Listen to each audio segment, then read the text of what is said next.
Chapter 5. Accept, receive the Word of God. In Psalms 119, verse 89, it says, "Forever, O Lord, thy word is settled in heaven."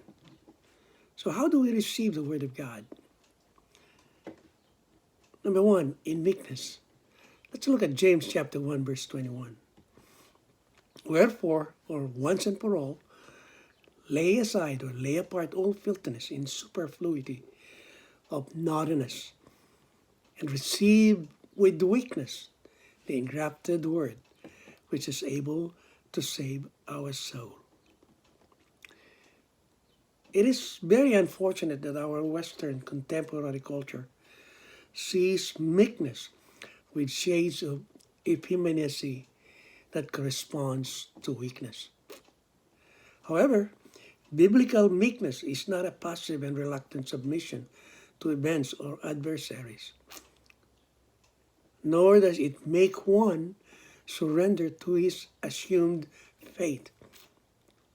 Rather, it is an intentional act of submission that acknowledges God is in control, that no matter what happens, it is always for the good of the believer who trusts God and has faith in his promises.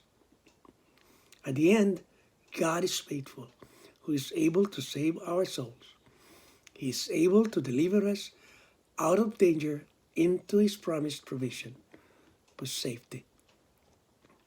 That word, laying aside everything that defies us, is the first step in preparing our hearts to receive the Word of God with meekness. Filth is usually of the flesh that clings to the body, and Peter describes in 1 Peter 3:21, or to our clothes Joshua's filth garments in Zechariah 3:3. Both are cleansed by water or by hearing the word. This filthiness, however, refers to what the mind has conceived of that when acted upon is very offensive and disgusting. A mind that is full of lust and passion cannot accept the truth or welcome it to the soul. The word is engrafted or implanted. In this case, it is a fruitful shoot or branch that is engrafted into a natural stock. The engrafting makes it possible for the natural stock to bear fruits of higher quality and more rapidly than what the natural stock will bear. Instead of clinging to the filth, we need to cling to the engrafted word. His word not only cleanses the filth, but they continue to abide in us. The word is able to save us means that there is an enormous power in the word. But that power is subject to the cooperations of men's will, of our will. And the ability of the word to save us requires our willingness and hunger to be saved. In James chapter 4, verse 12, he went as far as the lawgiver, or God himself, and used the same description, able to save. It is not that God will save us no matter what, but that God is able to save us if we are willing. Accepting the word of God in readiness of mind.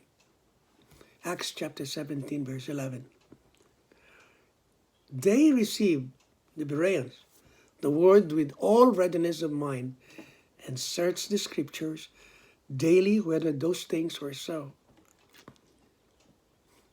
Like the Bereans, Acts 17:11, having readiness of mind describes an attitude of desiring to listen attentively and to respectfully search the scriptures on a daily basis. Readiness of mind is coupled with persistent searching, listening attentively with 2 ears, and a sincere desire to learn without any bias or prejudice. It requires us to weigh what has been taught or preached against the Scriptures. For the Word is the measuring stick used to evaluate the doctrines and precepts preached. If it is the truth, the Scriptures will confirm it.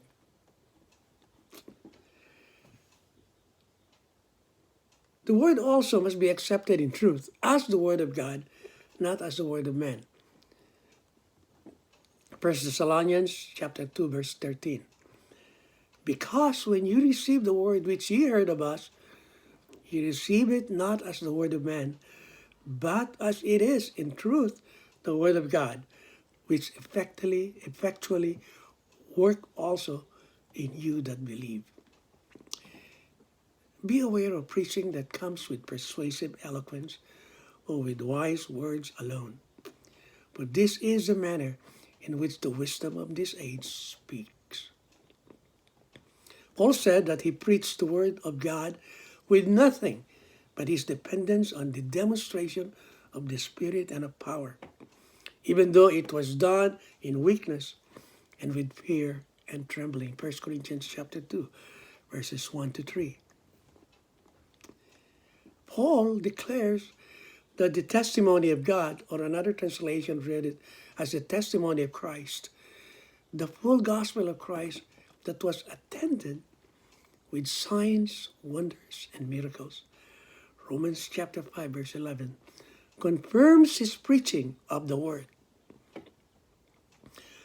Most importantly, Paul's preaching was accompanied by a remarkable conversions of many who believed and whose lives were changed radically. This is the most important. Wherever the gospel is not received, when there is a full conviction that the word is nothing less than the message from the infallible truth, unspotted holiness, unerring wisdom, and overflowing goodness, it is no wonder that it should produce the effect here ascribed to it. I was quoted by Benson. Now let's talk about the good soil. God also emphasized to us the importance of the condition of the soil, the heart, as we receive the seed of the Word of God. To produce, the seed must be planted in a good soil. A good soil is the heart that receives the Word with meekness, with readiness, and in truth as the Word of God requires. In summary, we accept the Word of God or receive the Word of God, number one, in meekness, in readiness of mind, in truth, the Word of God, not the word of man, and in a good soil. Nel Maulit, Jesus the Way Up Ministries, Monrovia, California.